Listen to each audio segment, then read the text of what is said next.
Hey guys, welcome back. I hope you all are doing well. Today, I'm hopping into Quest for Fire by Skrillex. This is one of the two albums he released last year. The other is titled Don't Get Too Close. I did react to that album, but I believe it's unavailable to watch, mainly because of copyright. Both of these albums were practically released at the same time, just a day apart. I feel Quest for Fire is the better of the two albums. Let's go ahead and hop right into it. This is his second studio album that was released on February 17th, 2023. The album has a runtime of about 45 minutes and contains 6 singles. They are Butterflies with Stara and Fortet, Too Bizarre with Sway Lee, Sick Brain, and Poise, Supersonic, My Existence with Noisia, Josh Payne, and Dylan Brady, Rumble with Fred Again and Floatin', Leave Me Like This with Bobby Raps, and Xena with Nate Barghouti. Features on the album include Bobby Raps, Missy Elliott, Mr. Oizo, Joker, Sleepnet, Fred Again, Floatin', Stara, Fortet, Alana, Kyo, Ellie Kelzer, Nay Barghai, Sweetly, Sick Brain, Passage, Beam, Peekaboo, Pete Once, Noisa, Josh Pan, Dylan Brady, Porter Robinson, and BB Borelli.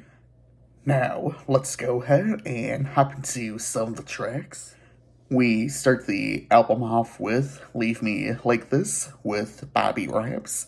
I thought this was an alright track to start off with. I didn't think the production was too bad. I personally wasn't the biggest fan of the drop on this track. Ratata wasn't too bad of a track. This was one of the shorter tracks we do find on the album, and I'm kind of happy it's this length, to say nonetheless.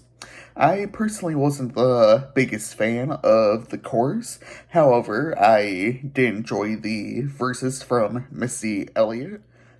I felt Rumble was an enjoyable track. Fred Again hops on for production, and we have vocals from Floatin'. The track has a sample from Selecta by Skrillex and Beam, which is off the album Don't Get Too Close. And throughout this album, we do find some songs that have samples from the album Don't Get Too Close, which would be again released the next day.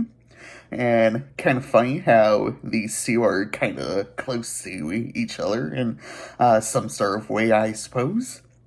But yeah, I'm getting off track. But I did enjoy the production on Rumble, and I didn't mind the verses on this track. I thought Inhale Exhale was alright. I just found it to be repetitive, especially with lyrics. Overall, I did find the production to be decent, and I didn't mind the drops on here. Warp Tour 05 with Pete Once is an interlude on the album, which I just kind of feel is more for filler and runtime than anything else. The track is about 50 seconds in length, and I just kind of feel it's just there and kind of forgettable. I personally didn't mind Hazel Theme. This also happens to be one of the few solo tracks from Skrillex on this album. I just wish this track was a little bit longer, as it just hits 1 minute and 50 seconds. I felt it reminded me of something older he did, and it's just kind of modernized with what's popular now. Still here with the ones I came with is the closing track. I just wish this track was a little shorter, as I feel it's heavily repetitive, since the track seems to be mainly chorus. I didn't mind the instrumental on here, and I felt the production was decent, and I personally didn't mind BB Borelli on the track. My favorite tracks are Rumble with Fred Again and Floatin' and Hazel Theme. Today, I'll be giving this a 3.5 out of 5. Anyways, I hope you all enjoyed this video. As usual, feel free to leave your thoughts down below in the comments. Next week, I'll be looking at did you know that there is a tunnel under Ocean Boulevard by Lana Del Rey? Yeah, that long ass title of an album she released last year. But I actually haven't gotten around to listen to that album quite yet, so. And yeah, I hear it's a pretty good album. So yeah, I guess I'll try and listen to that album a couple of times, since, this is going to be my first time listening to this album, and kind of like see, what I think overall of it in next week's review.